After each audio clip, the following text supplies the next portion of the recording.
The Ministry of External Affairs has said that India's position on the Dalai Lama has not changed. This after the Indian Express reported this morning that the centre has asked officials to stay away from Tibetan functions since this is, and I quote, a sensitive time for India-China ties. Now, the Indian Express quotes a note sent by the Cabinet Secretary on the 22nd of February which says, and I quote, senior leaders and government functionaries of the centre and states should stay away from events planned for March end in early April by the Tibetan leadership in India to mark the start of 60 years of exile of the Dalai Lama. The Cabinet Secretary's note cites advice by the Foreign Secretary. This marks a significant shift in India's position on the Dalai Lama. However, the MEA statement is silent on the note, only saying that India's position on the Dalai Lama is clear and consistent. He is a revered religious leader and is deeply respected by the people of India. There's no change in that position. His Holiness is accorded all freedom to carry out his religious activities in India. In a way, the MEA seems to be confirming what the Indian Express has reported this morning, which is a very significant story. The Express is basically quoted from a note sent by the Cabinet Secretary P.K. Sinha in February, which is telling senior government officials and functionaries to stay away from any events to mark 60 years of exile of the Dalai Lama, saying that this should be encouraged.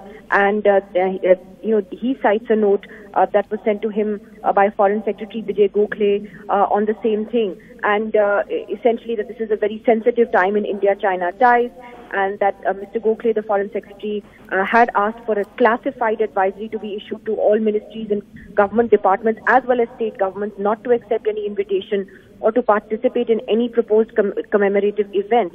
Now, that actually marks a very significant shift in India's position on the Dalai Lama, which until now India has allowed him to carry on his religious activities, and China over the years has been incensed with India's position. Every time the Dalai Lama, for instance, has gone to Arunachal, for example, China considers disputed, the Chinese have lodged diplomatic protests, and so on. What the MEA has said in its statement simply is that the government's position has not changed, that he's a revered religious leader, that there's no change in that position, and that he has the freedom to carry out all his religious activities in India. That's it.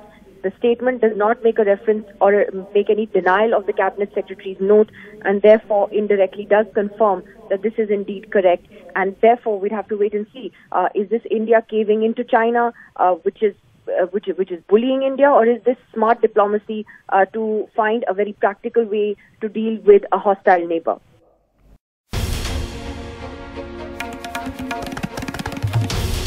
This is NDTV, and you're watching NDTV 24/7.